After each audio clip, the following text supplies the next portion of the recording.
Today, we are talking about an absolute literary giant from 11th century Japan, a woman who, get this, was mapping the human heart 1,000 years before modern psychology even had a name for what she was doing. And that really gets to the core of her story, right? Murasaki Shikibu lived in a world that was literally designed to hide her, to restrict her, to keep her voice quiet. And yet, somehow, from behind these silkscreens, she created a masterpiece that would echo for a millennium. And look, this isn't us just looking back with modern eyes and saying she was great. Her genius was recognized almost right away. As historian Helen McCulloch put it, her talent was just singular. A total force of nature in the very rigid, very structured world of the Japanese court.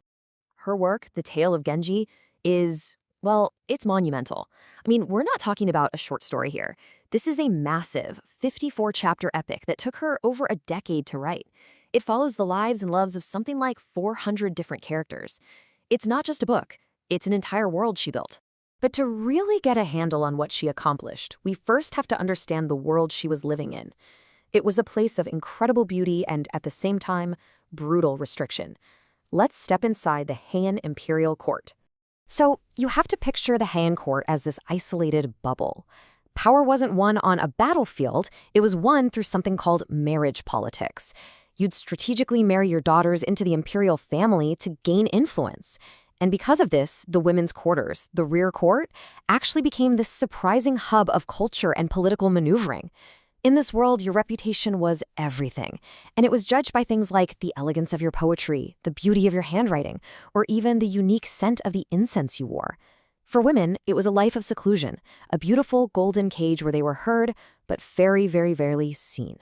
This chart here really maps out that power structure. You can see the imperial family at the very top, but the real power, the people pulling the strings, was the high aristocracy, especially the Fujiwara clan, who controlled everything through those strategic marriages. Murasaki herself, she was part of the middle aristocracy, and her role as a lady-in-waiting, you can see down there at the bottom, was to wield cultural influence. It was a kind of soft power, but it was absolutely critical to the ambitions of these powerful families. And this right here brilliantly shows the most important division in her world, the language. Men wrote in Chinese, it was the formal official language of government. Women, on the other hand, were sort of stuck with the Japanese vernacular, kana, which was often dismissed as onade, women's writing. But, and this is key, this limitation became their secret weapon. It allowed women to write with an emotional honesty and a kind of fluidity that the men's rigid, formal language could just never capture.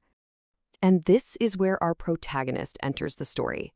And she's not just a writer. She's a brilliant observer, a strategist, who would figure out how to turn the tools of her own confinement into instruments of pure genius. So, Murasaki was born into the right family, the powerful Fujiwaras, but kind of a lesser branch. They had prestige, sure, but not overwhelming power. And that actually gave her a bit of freedom. Specifically, it led to an education that was completely unheard of for a woman of her time. And we actually know this from her own diary. She tells this story about how she'd listen in on her brother's lessons in classical Chinese, the men's language, and she just picked it up faster than he did. Her father, a well-respected scholar, saw her talent, but all he could do was complain about it. "Just my luck," he'd say. "What a pity she was not born a man." Can you imagine? He saw her genius as a wasted opportunity. Well, he was about to be proven very, very wrong. So, life happens. She gets married, has a daughter. But sadly, she was widowed after just 2 years, and it was in this period of grief and seclusion that she started writing the tale of Genji. Her reputation just exploded, so much so that it reached the most powerful man in Japan, Fujiwara no Michinaga. He summoned her to court, but for a very strategic reason. He wanted her to be a companion and a tutor for his daughter, Empress Shoshi, to basically make his daughter's court the most prestigious, most cultured court in the entire empire. And it was there, at court, that she would finish her life's work. A work so revolutionary that today we consider it the world's first psychological novel. She was literally mapping the intricate, messy landscape of the human heart. Now you have to understand, Murasaki wasn't just trying to write another romance. She looked at the popular stories of her day and basically called them masses of the rankest fabrication. She thought they were simple and unrealistic. She wanted to explore not just what people did, but the complicated, often hidden reasons why they did it. The whole novel is just soaked in this core Japanese concept, mono no aware. It's this deep, beautiful, but sad feeling you get from knowing that everything, love, beauty, even life itself, is temporary. Think of the beauty and sadness of cherry blossoms falling.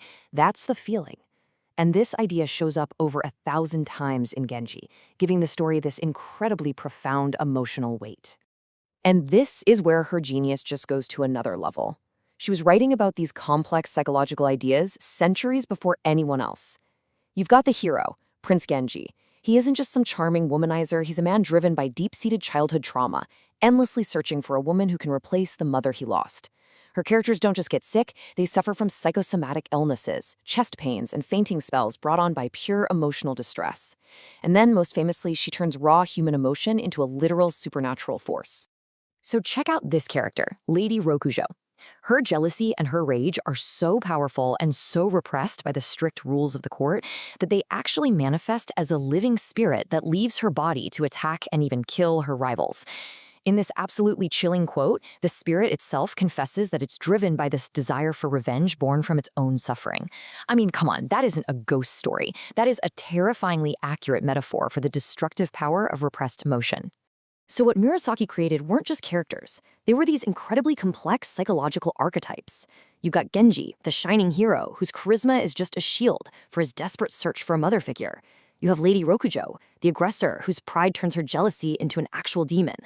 And then there's the young girl Murasaki, whom Genji raises to be his perfect wife, who represents the search for your own identity when your life is completely controlled by someone else. Every character is driven by this deep internal psychological logic. It's brilliant. A story this powerful, this revolutionary, doesn't just fade away. For over 1,000 years, the tale of Genji hasn't just been read, it has actively shaped the culture of Japan itself.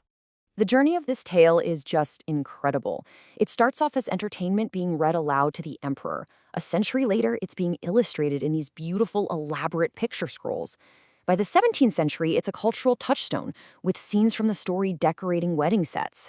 And then, in the modern era, it becomes available to everyone through woodblock prints, and finally, it lands right on the national currency. And there it is. This says it all, really. To be immortalized on your nation's currency, that is an honor reserved for the most foundational figures of a culture. For a female writer from the 11th century, it's almost unheard of. It's a testament to her enduring power.